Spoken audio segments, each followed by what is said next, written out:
राष्ट्रीय समाज पक्षाचे अध्यक्ष महादेवजी जानकर आपल्यासोबत आहेत. केंद्र सरकारनं जे विधेयक आणलेलं होतं ते विधेयक अखेर फेटाळून लावलेलं आहे, कारण 2/3 बहुमत जे आहे ते मिळालं नाही. त्याच्यामुळे डिलिमिटेशन असेल किंवा मग महिला आरक्षण असेल, हे विधेयक जे आहे ते पारित करण्याचा केंद्र सरकारनं विधेयक ठेवलेलं होतं, मात्र ते मंजूर झालं नाही. नाही, मी सर्व ह्या लोकांचं अभिनंदन करीन की महिला बिल झालं पाहिजे. पण महिला बिल कसं कोट्याअंतर्गत तुम्ही रिझर्वेशन दिलं पाहिजे आणि डिलिमिशनला देखील तुम्ही SC ST OBCचं आणि जनरलचं कॅटेगरी वाईज तुम्ही जनगणना घ्या ना पहिला सुटला.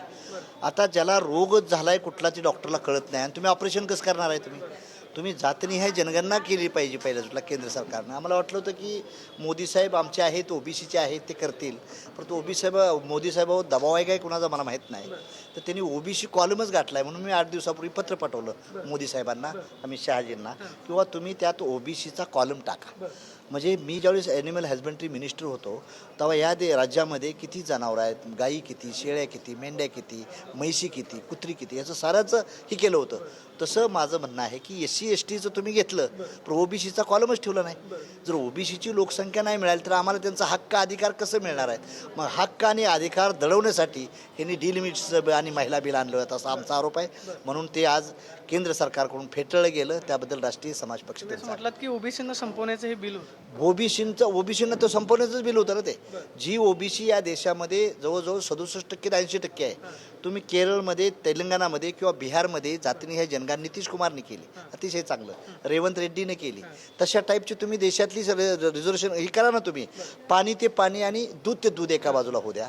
राज्यकर्त्यांना असं केलं पाहिजे की सर्व त्या गादीवर बसल्यावर सब समान तो देशमान, सर्वाला समान न्यायाधीश भूमी घेतली पाहिजे आणि ती त्यांनी घेतली नाही. माझं म्हणणं आहे आज देखील आपल्या माध्यमातून केंद्र सरकारला विनंती आहे की राष्ट्रीय समाज पक्षाची माग आहे की तुम्ही त्यात OBC काढून काढा. पहिली जातनिहाय जनगणना करा प्रत्येक समाजात आणि नंतर तुम्ही डिलिमिटेशनचं करा. आणि साऊथच्या राज्यावर जो अन्याय होणार आहे तो बरोबर नाही. म्हणजे काय, तुम्ही जी छोटी छोटी राज्य आहेत तिथं तो आमचं काय म्हणणं आहे, प्रपोर्शनेट प्रमाणात तुम्ही रिझर्वेशन तिथं द्या ना.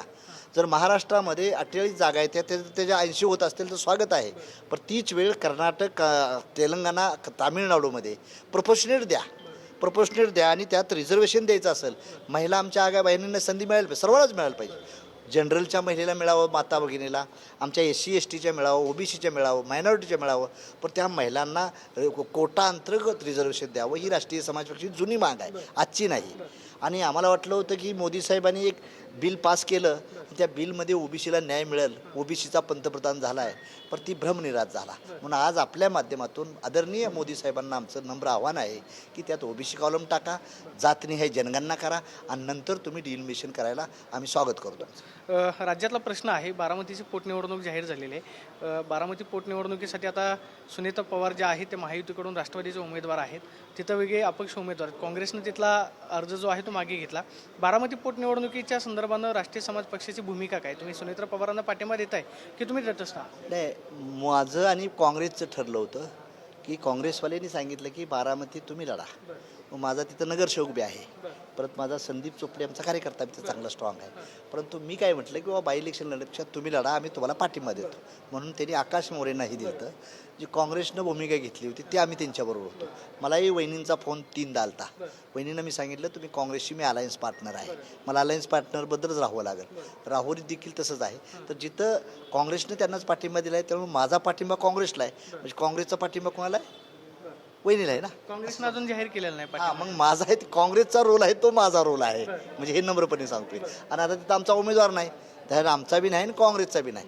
त्यामुळं काँग्रेस जो रोल तिथं देईल त्या रोलला माझा सपोर्ट आहे. नाही, मात्र अजित पवारांच्या निधनामुळे ही पोटनिवडणूक जी आहे ती बिनविरोध व्हावी असं सगळ्यांचं म्हणणं होतं. मात्र अपक्ष उमेदवारांनी तिथं अर्ज कायम ठेवले.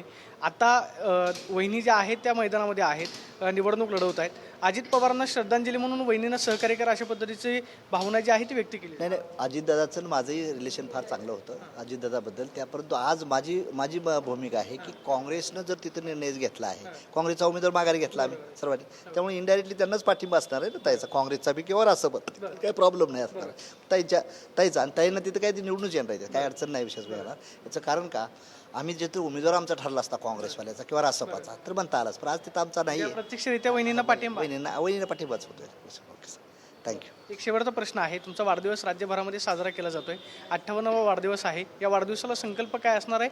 आगामी राष्ट्रीय समाज पक्षाचं धोरण काय?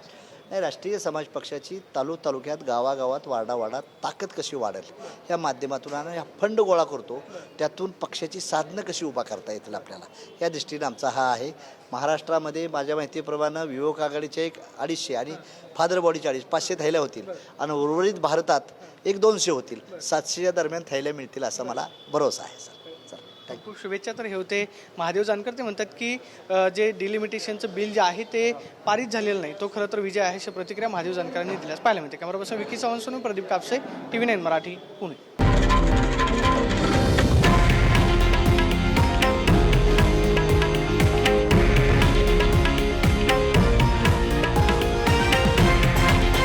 हे आहे देशातील नंबर 1 न्यूज नेटवर्क आणि आपण पाहत आहात TV9 मराठी, एकमेव.